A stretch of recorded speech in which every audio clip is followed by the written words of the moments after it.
जय हिंद, हिंद की जय। मैं हर्षित विश्वकर्मा स्टूडेंट ऑफ ज्ञानोदय के गुरुजी आपका स्वागत करता हूँ हर्षित की पाठशाला के इस नए वीडियो में।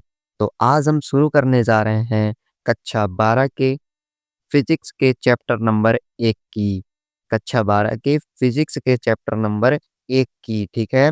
और मैं बता दूं केमिस्ट्री के लेक्चर नंबर 1 चैप्टर 1 के लेक्चर नंबर 1 को हमने शूट कर दिया, जाके देख लीजिए।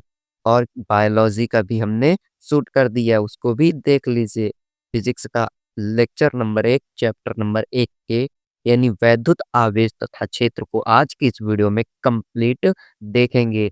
चैनल पे पहली बार है, सब्सक्राइब कर लीजिए, वीडियो को एक लाइक कर दीजिए। एकदम बेसिक से एडवांस लेवल तक हम देखेंगे। पूरा कंप्लीट कोर्स आपको इस चैनल पे करवाया जाएगा। तो चलते हैं वीडियो की ओर। सबसे पहले वैद्युत आवेश तथा क्षेत्र क्या है, चैप्टर का नाम है। तो चैप्टर का नाम क्या है, वैद्युत आवेश तथा क्षेत्र। इंग्लिश में बोले तो इलेक्ट्रिक चार्ज एंड फील्ड, ठीक है। वैद्युत आवेश तथा क्षेत्र है क्या, इसको अभी हम लोग बाद में देखेंगे। पहले एकदम बेसिक से एडवांस तक की जो हमें इस चैप्टर में जरूरत पड़ेगी, जिन अ, चीजों की, उनको पहले देख लें। उसके बाद हम लोग चैप्टर के नाम और चैप्टर को देखेंगे। तो सबसे पहले चैप्टर में स्थिर वैद्युतिकी की बात होती है। किसकी बात होती है, स्थिर वैद्युतिकी, वैद्युतिकी, ठीक है। स्थिर स्थिर वैद्युतिकी यानी इलेक्ट्रोस्टैटिक, इलेक्ट्रोस्टैटिक, ठीक है। स्थिर वैद्युतिकी यानी इलेक्ट्रोस्टैटिक। तो ये स्थिर वैद्युतिकी यानी इलेक्ट्रोस्टैटिक होता क्या है, इसको देखेंगे। पहले हम इसके नाम को देखेंगे, फिर इसकी डिफिनेशन देखेंगे। तो देखिए, स्थिर और वैद्युतिकी का अर्थ क्या होता है, इसको हम देखेंगे। अलग अलग हम लोग लिख लेते हैं। स्थिर का मतलब होता है रुका हुआ। स्थिर का मतलब क्या होता है, रुका हुआ, ठीक है। स्थिर का मतलब क्या होता है, रुका हुआ, यानी स्थिर, रुका हुआ कोई भी चीज, ठीक है। वैद्युतिकी का मतलब होता है वैद्युत धारा। वैद्युतिकी का मतलब क्या होता है, वैद्युत धारा। और वैद्युत धारा में क्लास 10th में आपने पढ़ा होगा कि वैद्युत धारा में आवेश गतिमान रहते हैं। कौन गतिमान रहते हैं, आवेश। तो वैद्युत स्थिर वैद्युतिकी का मतलब क्या हुआ कि ऐसी विज्ञान की शाखा, किस विज्ञान की, भौतिक विज्ञान की ऐसी शाखा जिसमें रुके हुए आवेश का अध्ययन करते हैं, ठीक है, उसे क्या बोलेंगे, इलेक्ट्रोस्टैटिक, स्थिर वैद्युतिकी। यदि हम इलेक्ट्रो का अर्थ देखें तो होता है चार्ज यानी कि आवेश, और स्टैटिक का मतलब देखें तो एट रेस्ट यानी कि रुका हुआ। तो हम बोल सकते हैं इंग्लिश की भी भाषा में, चार्ज बी इन रेस्ट, ठीक है। चार्ज बी इन रेस्ट यानी कि आवेश रुका हुआ होता है या फिर स्थिर होता है,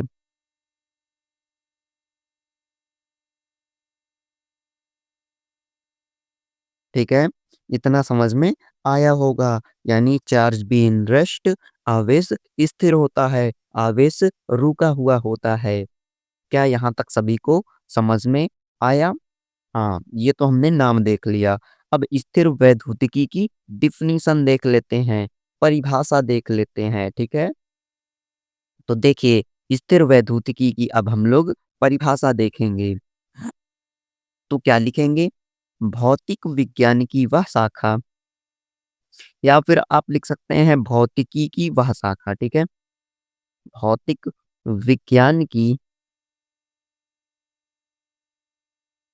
वह शाखा जिसमें रुके हुए रुके हुए यानी कि स्थिर आवेश, है ना? रुके हुए या फिर स्थिर आवेशों का अध्ययन किया जाता है।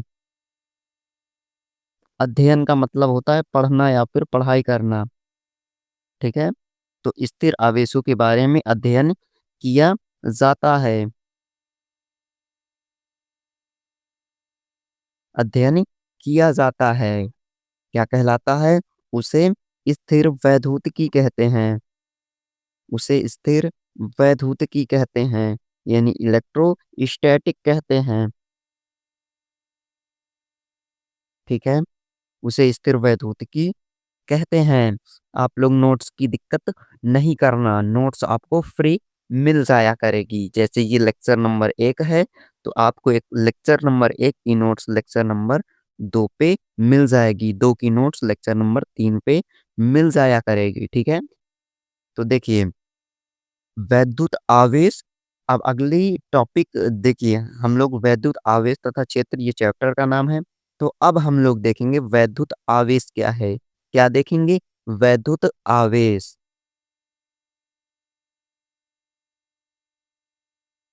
ठीक है?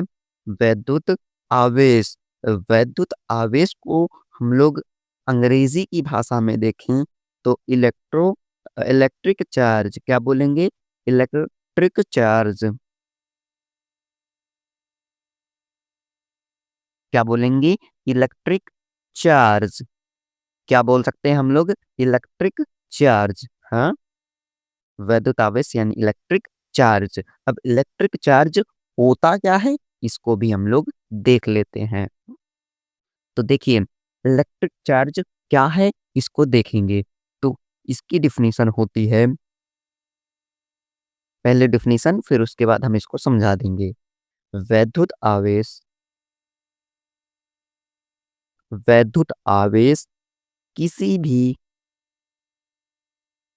वस्तु का वह गुण है जिसमें, वह गुण है जिसमें क्या होता है, वह अन्य किसी आवेशित वस्तु को आकर्षित, ये आकर्षित क्या है अभी मैं बता रहा हूँ, ठीक है? आकर्षित या प्रतिकर्षित, क्या हुआ? प्रतिकर्षित करती है, उसे क्या बोलेंगे? वैद्युत आवेश, इलेक्ट्रिक चार्ज बोलेंगे। देखिए, अब अभी मैंने क्या बोला कि आकर्षित या फिर प्रतिकर्षित, आकर्षित या फिर प्रतिकर्षित, ये क्या है? तो आकर्षित जैसे कि एक आवेश क्या है, प्लस, और दूसरा क्या है, माइनस। ये दो आवेश हैं। अब ये दोनों आवेश क्या करेंगे? दो समान ध्रुव के वो दो असमान ध्रुव के क्या करेंगे? जैसे कि चुंबक यानी मैग्नेट को पास में लाएंगे, तो वो क्या होंगे? उनके बीच में आकर्षण बल होगा, यानी पास में आएंगे। तो ये दोनों आवेश क्या होंगे? ये इसके पास में आएगा और ये इसके पास में। तो आकर्षण का मतलब होता है पास में आना। आकर्षण का मतलब क्या है? पास में आना। और यहीं पे प्रतिकर्षण, जैसे कि प्लस और प्लस हो जाए, तो ये दोनों दूसरे की तरफ, एक दूसरे की तरफ से दूर जाएंगे। यहाँ पे माइनस भी ले सकते हैं और इधर प्लस ले सकते हैं। अब यहाँ पे माइनस माइनस भी ले लें तो एक दूसरे की से दूर जाएंगे। तो यहाँ पे क्या होगा? प्रतिकर्षण। प्रतिकर्षण का मतलब है दूर जाना। प्रतिकर्षण का मतलब है दूर जाना। आकर्षण का मतलब है पास आना, ठीक है? तो इतना समझ में आया, ठीक है? अब इसके बाद वैद्युत आवेश के प्रकार यानी टाइप्स ऑफ इलेक्ट्रिक चार्ज, यानी कि टाइप्स ऑफ इलेक्ट्रिक चार्ज, वैद्युत आवेश के प्रकार हम लोग देखेंगे। कितने प्रकार होते हैं, ठीक है? तो वैद्युत आवेश के दो प्रकार होते हैं। वैद्युत आवेश के कितने प्रकार होते हैं? 2 प्रकार होते हैं। कितने प्रकार? 2। एक होता है धनावेश, एक होता है ऋणावेश, ठीक है? एक क्या हो गया धनावेश, दूसरा हो गया ऋणावेश। धनावेश को बोलते हैं पॉजिटिव चार्ज, इसे बोलते हैं नेगेटिव चार्ज। इसे क्या बोलते हैं? Negative charge. इसे पॉजिटिव, इसे नेगेटिव, ठीक है? इसको माइनस से। अब देखिए यहाँ तक सभी को समझ में आ गया होगा। अब इसके बाद हम लोग बात करेंगे आवेश की संकल्पना यानी कॉन्सेप्ट ऑफ चार्ज की। किसकी बात करेंगे हम लोग? कॉन्सेप्ट ऑफ चार्ज की। इलेक्ट्रॉन क्या होते हैं, प्रोटॉन क्या होते हैं, न्यूट्रॉन क्या होते हैं, इन सब के बारे में अब हम लोग आगे देखेंगे, ठीक है? तो देखिए अब हम लोग बात कर रहे हैं आवेश की संकल्पना की।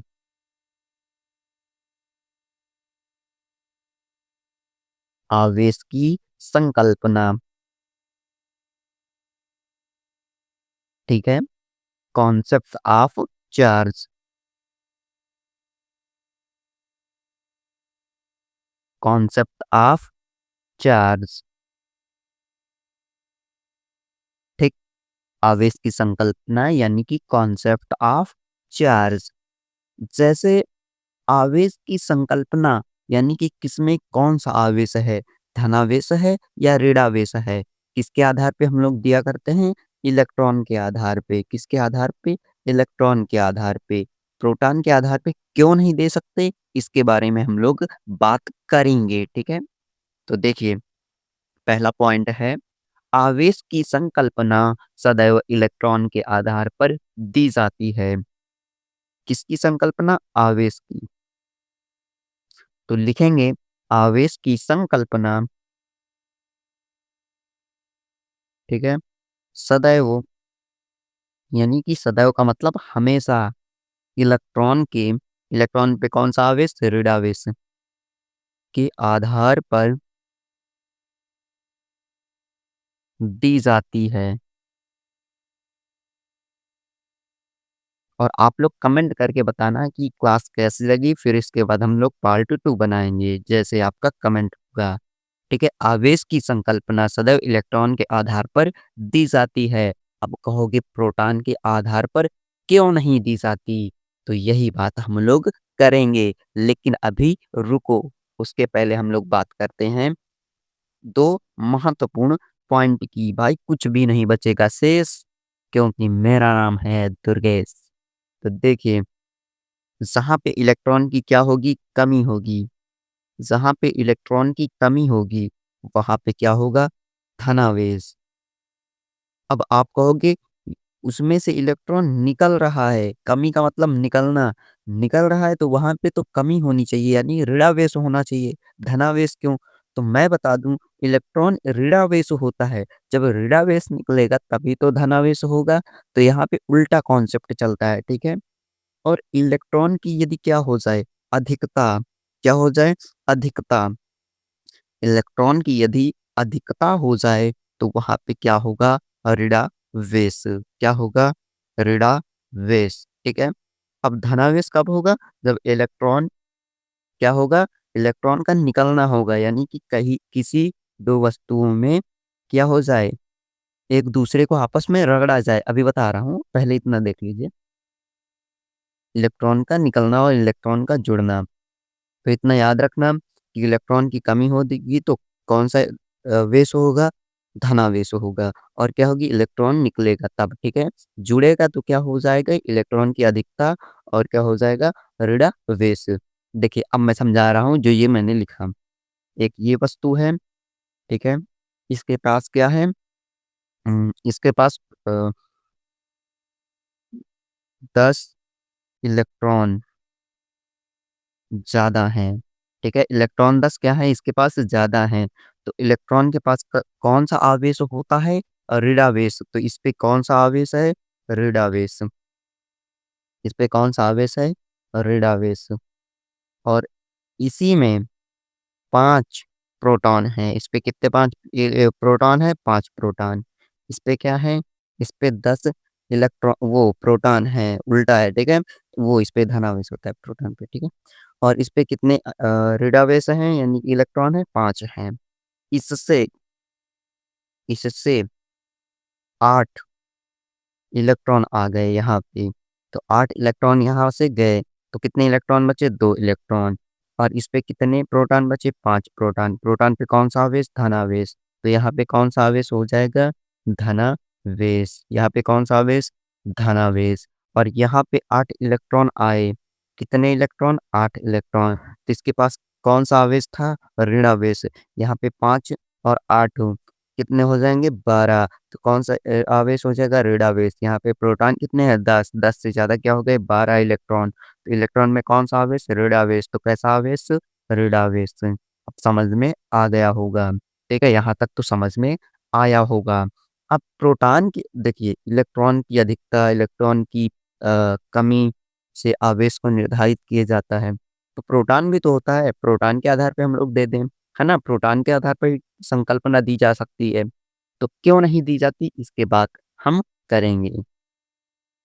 ये भाई बहुत पूछता है, ठीक है? प्रोटॉन के आधार पे संकल्पना क्यों नहीं दी जाती? तो प्रोटॉन के आधार पर आवेश की संकल्पना क्यों? प्रोटॉन के आधार पर आवेश की संकल्पना क्यों? क्यों नहीं? ठीक है, क्यों नहीं? हाँ, प्रोटॉन के आधार पे क्यों नहीं दी जा सकती? इलेक्ट्रॉन के ही आधार पे सिर्फ़ दी जा सकती है, ये क्यों? हाँ, ये तो सवाल आएगा ना? हाँ, तो देखिए कोई भी एक पदार्थ है या फिर द्रव्य है, उसके अंदर क्या होते हैं? प्रोटॉन और न्यूट्रॉन, प्रोटॉन और न्यूट्रॉन और उसकी बाहरी कक्षा में कौन घूम रहा होता है? इलेक्ट्रॉन, ये तो आपने जानते ही होंगे। तो उसके अंदर क्या है? प्रोटॉन और न्यूट्रॉन यानी कि उसके नाभिक में और बाहरी कक्षा में कौन घूम रहा है? इलेक्ट्रॉन। तो इलेक्ट्रॉन क्या होते हैं? मुक्त होते हैं, ये घूमते रहते हैं, जबकि प्रोटॉन और न्यूट्रॉन बंधे होते हैं, नाभिक में बंधे होते हैं। किस बल से? तो नाभिकीय बल से। नाभिकीय बल से प्रोटॉन और न्यूट्रॉन बहुत ही मजबूती से बंधे होते हैं। ये घूम नहीं सकते, जबकि इलेक्ट्रॉन एकदम मुक्त होता है। घर का आवारा लड़का है, इधर-उधर घूमता रहता है चारों तरफ, ठीक है? तो इसमें इसी के आधार पे हम लोग कह सकते हैं कि प्रोटॉन किससे बंधा होता है? नाभिकीय बल से। तो बोल सकते हैं हम लोग प्रोटॉन नाभिकीय बल से बंधे होने के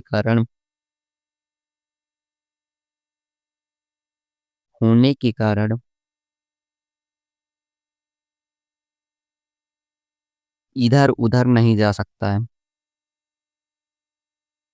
नहीं जा सकता है, ठीक है? जा सकता है। तो इसी कारण प्रोटॉन के आधार पे नाभिकीय आवेश की संकल्पना नहीं दी जा सकती, आवेश की संकल्पना नहीं दी जा सकती। क्यों? क्योंकि प्रोटॉन नाभिकीय बल से बंधा होता है, तो इसको याद रखिएगा। ठीक है? मैंने यहाँ पे आपको समझा दिया। और उसके बाद देखिए, हमने आवेशों के बारे में 2 आवेशों के बारे में देखा था कि आवेश एक होता है धनावेश, एक होता है ऋणावेश। ये हमने देखा था। तो अब इसमें आवेशों के इन्हीं आवेशों से थोड़ा-सा और देख लेते हैं हम लोग। देखिए, समान प्रकृति के आवेशों के बीच कैसा बल होता है? अभी मैंने बताया था। ये देखिए, समान प्रकृति के आवेशों के बीच में समान प्रकृति है, ये भी प्लस तो कैसा बल? प्रतिकर्षण बल। कौन-सा बल? प्रतिकर्षण। ये भी माइनस कैसा बल? प्रतिकर्षण बल। तो देखिए, यहाँ भी प्लस, यहाँ भी प्लस, यहाँ भी माइनस, यहाँ भी माइनस, तो कौन-सा बल हो जाएगा? प्रतिकर्षण बल। कैसा बल? प्रतिकर्षण बल। ठीक है? कैसा बल है? प्रतिकर्षण बल है। ठीक है?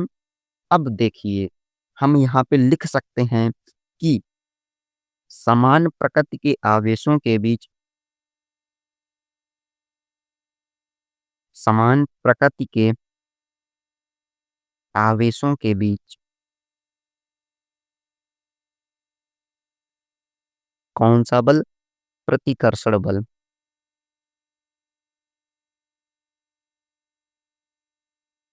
समान प्रकृति के आवेशों के बीच प्रतिकर्षण बल कार्य करता है। ठीक है? यहाँ तक तो समझ में आया, जैसे कि प्लस-प्लस है तो ये दूर जाएँगे, एक दूसरे से दूर जाएँगे, तो दूर जाने पे प्रतिकर्षण, माइनस-माइनस दूर जाएँगे तो क्या होगा? प्रतिकर्षण बल। अब हम यहीं पे विपरीत प्रकृति की ले लें, एक प्लस ले लें, एक माइनस ले लें, हाँ? एक क्या क्या ले लें? माइनस ले लें, एक प्लस ले लें, तो इनके बीच में क्या हो जाएगा? ये माइनस का है, ये प्लस का है, ये इसके पास आएगा, ये इसके पास आएगा, ये इसके पास, ये इसके पास, तो क्या हो जाएगा?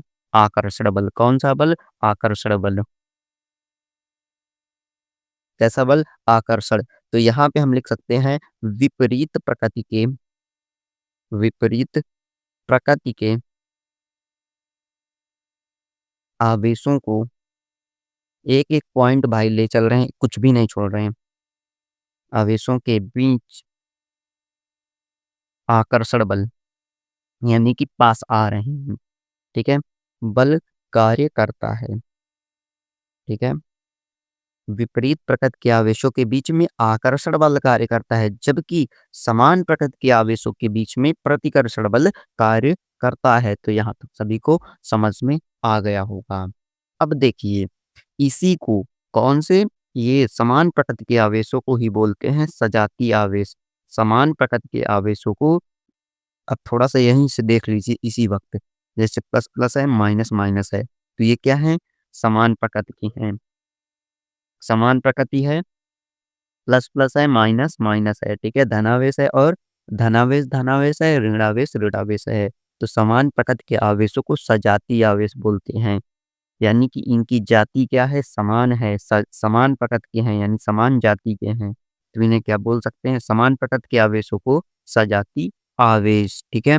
इसी तरीके यदि क्या कहते हैं? प्लस माइनस हो जाए, माइनस प्लस हो जाए, तो ये क्या है? विपरीत प्रकृति के हैं। एक प्लस है, एक माइनस, एक प्लस। तो ये क्या हो जाएँगे? विपरीत प्रकृति के।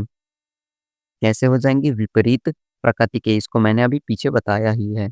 कौन से कैसे हो जाएँगे? विपरीत प्रकृति के। तो विपरीत प्रकृति के आवेशों को विजातीय यानी कि एक जाति के नहीं हैं। ये देखिए एक प्लस है, एक माइनस, एक प्लस, तो ये विजातीय आवेश यानी कि विपरीत प्रकृति के आवेश हैं। इनकी जाति नहीं मिल रही, जबकि इनकी प्लस-प्लस, माइनस-माइनस एक जाति के हैं।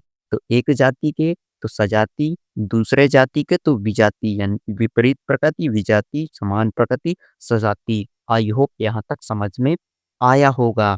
अब इसके बाद हम लोग आवेश के मात्रक की बात करते हैं। अब आवेश के मात्रक क्या-क्या होते हैं, इसके सूत्र क्या होते हैं, इसके बारे में हम लोग देखेंगे। तो देखिए, आवेश का मात्रक क्या होता है, इसको देखेंगे। तो आप लोगों ने क्लास 10th में एक सूत्र पढ़ा होगा विद्युत धारा वाले चैप्टर पे। क्या पढ़ा होगा? I बराबर Q अपॉन T यानी कि इलेक्ट्रिक चार्ज बराबर इलेक्ट्रिक करंट इलेक्ट्रिक चार्ज बराबर यानी कि विद्युत नहीं इलेक्ट्रिक